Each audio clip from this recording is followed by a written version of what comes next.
நம்ம சென்னை சில்க்ஸின் ஆடி blast, சேவிங்ஸும் blast, கலெக்ஷனும் blast. வினாத்தாள் கசிவு முறைகேட்டை தடுக்கும் சட்ட திருத்த மசோதா குறித்து மக்களவையில் காரசார விவாதம். 10 மணி நேரம் வரை விவாதிக்க மத்திய அரசு தயார் என கிரண் ரிஜிஜு திட்டவட்டம்.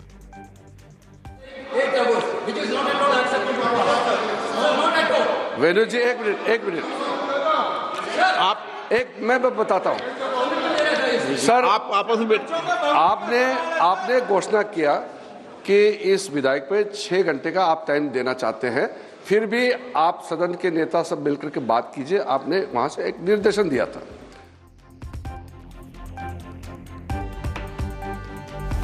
பொதுத் தேர்வுகளை நடத்த பிரதமர் மோடி புதிய குழுவை அமைத்துள்ளதாக மக்களவையில் மத்திய அமைச்சர் ஜிதேந்திர சிங் பேச்சு. நீட் மட்டுமின்றி பல்வேறு மாநிலங்களில் பல தேர்வு வினாத்தாள் கசிந்துள்ளதாக குற்றச்சாட்டு.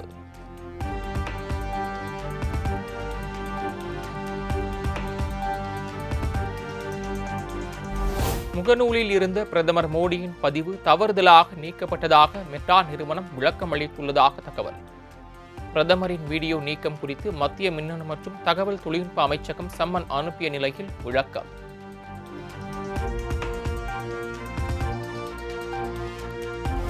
மாணவர் போராட்டங்களின் போது கைது செய்யப்பட்ட அல்லது காவலில் வைக்கப்பட்ட மாணவர்களை உடனடியாக விடுவிக்க உச்சநீதிமன்றம் உத்தரவு. போராட்டத்தின் போது ஏற்பட்ட வன்முறை சம்பவங்களை விசாரிக்கவும் சிறப்பு விசாரணை குழு அமைக்க உத்தரவு.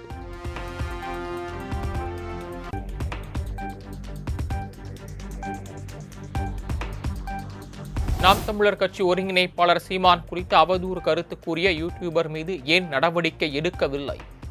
யூடியூபர்ஸ் மீது உடனடியாக வழக்கு பதிவு செய்து நாளை அறிக்கை தாக்கல் செய்ய உயர்நீதிமன்ற மதுரை கிளை உத்தரவு.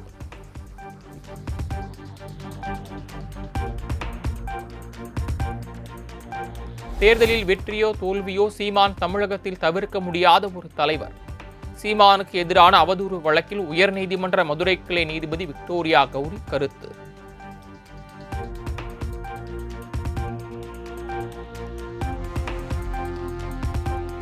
காவிரியில் கர்நாடகா அணை கட்ட தமிழ்நாடு அனுமதி தேவையில்லை என கூறிய மத்திய அமைச்சர் ராஜ்பூஷனுக்கு முதலமைச்சர் விஜய் எதிர்ப்பு. மத்திய அமைச்சர் ராஜ்பூஷன் கருத்துக்கு எதிர்ப்பு தெரிவித்து பிரதமர் நரேந்திர மோடிக்கு முதலமைச்சர் விஜய் கடிதம்.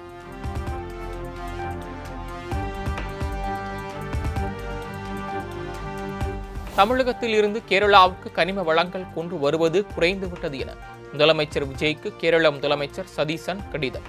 தென் மாவட்டங்களை நம்பியே இருப்பதால் தடையின்றி கனிம வளங்கள் ஏற்றும் வகையில் நடைமுறையை உருவாக்க கோரிக்கை.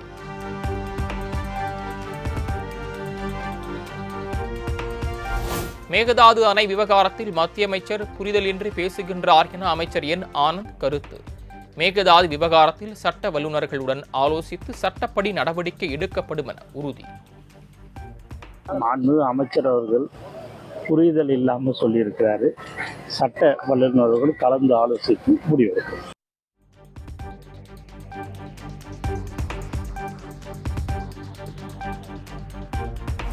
மேகதாதுவில் கர்நாடக அரசு அணை கட்ட விட மாட்டோம் என அமைச்சர் செங்கோட்டையன் திட்டவட்டம். அணை கட்டுவதற்கு ஒரு செங்கல் கூட எடுத்து வைக்க முதலமைச்சர் விட மாட்டார் எனவும் பேட்டி.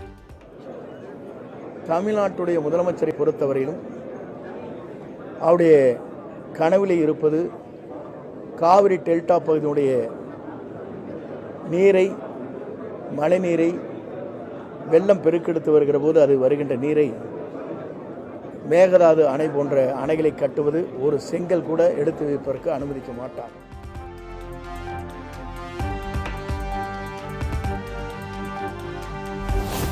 மேகதாதுவில் அணை கட்டும் முயற்சியை முறியடிக்க முதலமைச்சர் விஜய் உடனடி நடவடிக்கை எடுக்க வேண்டும் என எதிர்க்கட்சித் தலைவர் உதயநிதி வலியுறுத்தார்.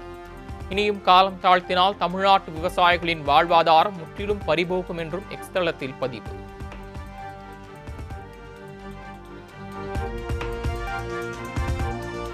மேகதாது விவகாரம் தொடர்பாக மத்திய நீர்வளத்துறை இணை அமைச்சரின் பதிலுக்கு இபிஎஸ் கண்டனம். மத்திய நீர்வள இணை அமைச்சர் மாநிலங்களவையில் அளித்த பதில் தமிழக மக்களிடையே அதிர்ச்சியை ஏற்படுத்தியுள்ளதாகவும் அறிக்கை.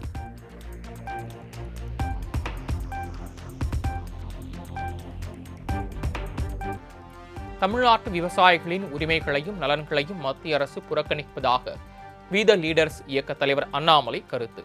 தனது முந்தைய நிலைப்பாட்டிலிருந்து மத்திய அரசு பின்வாங்கி இருப்பதை பார்த்தால் கர்நாடக மாநிலத்தில் தேர்தல் அரசியலாக இருக்குமோ என்ற சந்தேகம் எழுவதாகவும் கேள்வி.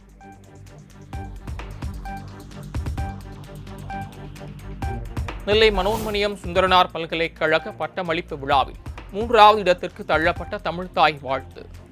தமிழ்நாட்டில் நடக்கும் அரசு விழாக்களில் தமிழ்தாய் வாழ்த்துக்கே முன்னுரிமை அளிக்கப்படும் என அறிவிக்கப்பட்ட நிலையில் வந்தே மாதரம் பாடல் முதலில் பாடப்பட்டதால் சர்ச்சை.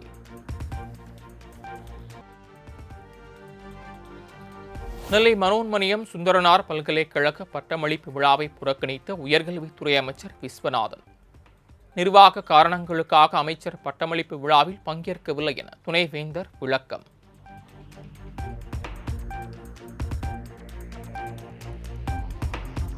பட்டமளிப்பு விழாவில் தமிழ்தாய் வாழ்த்து 3ஆம் இடத்திற்கு தள்ளப்பட்டதற்கு திமுக எம்பி கனிமொழி கண்டனம். இதை கண்டித்து ஏதாவது பேசுவாரா என முதலமைச்சர் விஜய்க்கு கேள்வி.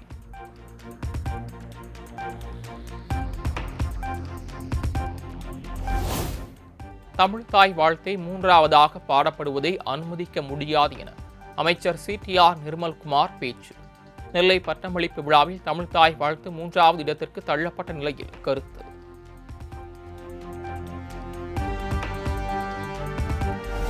பட்டமளிப்பு விழாவில் தமிழ்தாய் வாழ்த்து 3வது இடத்திற்கு தள்ளப்பட்டதற்கு அமைச்சர் வன்னியரசு கண்டனம். போலி தேசபக்தியை கட்டமைக்க முனைவது அரசியலமைப்பு சட்டத்திற்கே எதிரானது என்றும் ஆளுநர் மாளிகையின் தமிழர் விரோத போக்கு கண்டனத்திற்கு உரியது எனவும் பேட்டி.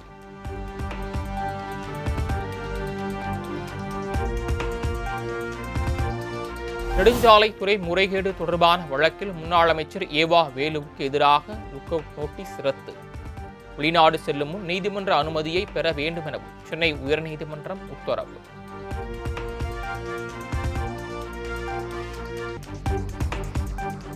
மக்கள் எதிர்பார்த்து காத்திருக்கும் மகளிர் உரிமை தொகை 2500 ரூபாய் விரைவில் வழங்கப்படும் என அமைச்சர் ஜெகதீஸ்வரி உறுதி. தேர்தல் வாக்குறுதிகளை ஒவ்வொன்றாக முதலமைச்சர் விஜய் நிறைவேற்றுவார் என்றும் நம்பிக்கை.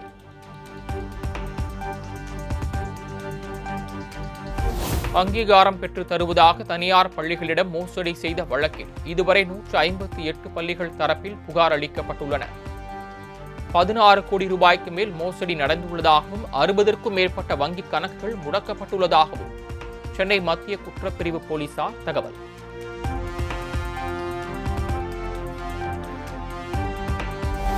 நெல்லை மனோன்மணியம் சுந்தரனார் பல்கலைக்கழக பட்டமளிப்பு விழா. 61 வயதில் முனைவர் பட்டம் பெற்று மாற்றுத்திறனாளி சாதனை.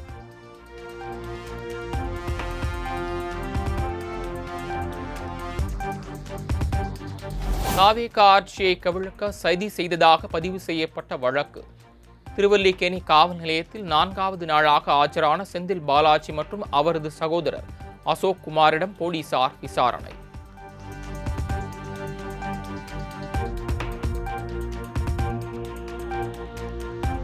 அண்டை மாநிலங்களுக்கு கனிம வளங்களை ஏற்றிச் செல்ல தற்காலிக தடை விதித்ததன் எதிரொலி. தமிழக கேரள எல்லைப் பகுதியான புளியரை பகுதியில் முடிவுக்கு வந்த வாகன நெரிசல். பொதுமக்கள் வாகன ஓட்டிகள் மகிழ்ச்சி.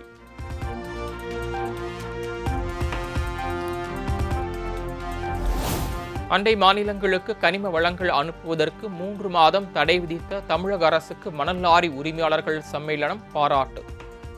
தமிழக கேரள எல்லையிலிருந்து ஆயிரக்கணக்கான லாரிகளில் கனிம வளங்கள் அனுப்பப்பட்டு வந்த நிலையில் இந்த 3 மாத தடையை நிரந்தரமாக செயல்படுத்துமாறு கோரிக்கை.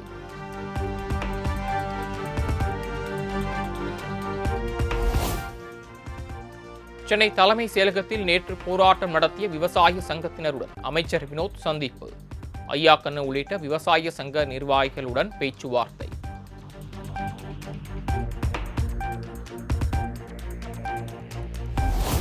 மதுரை மீனாட்சி சுந்தரேஸ்வரர் கோயில் அறக்கட்டளைக்கு சொந்தமான 60 கோடி ரூபாய் மதிப்பிலான நிலம் முறைகேடாக பத்திரப்பதிவு என வழக்கு. சார் பதிவாளர்கள் 2 பேர் உள்ளிட்ட 19 பேர் மீது மத்திய குற்றப்பிரிவு போலீசார் வழக்கு பதிவு செய்து விசாரணை.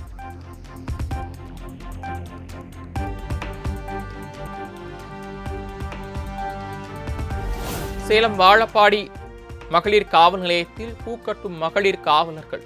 புகார்களுக்கு தீர்வு காண வேண்டிய காவலர்கள் மேஜையில் பூக்களை கொட்டி வைத்துள்ள காட்சிகளை கண்டு பொதுமக்கள் அதிருப்தி.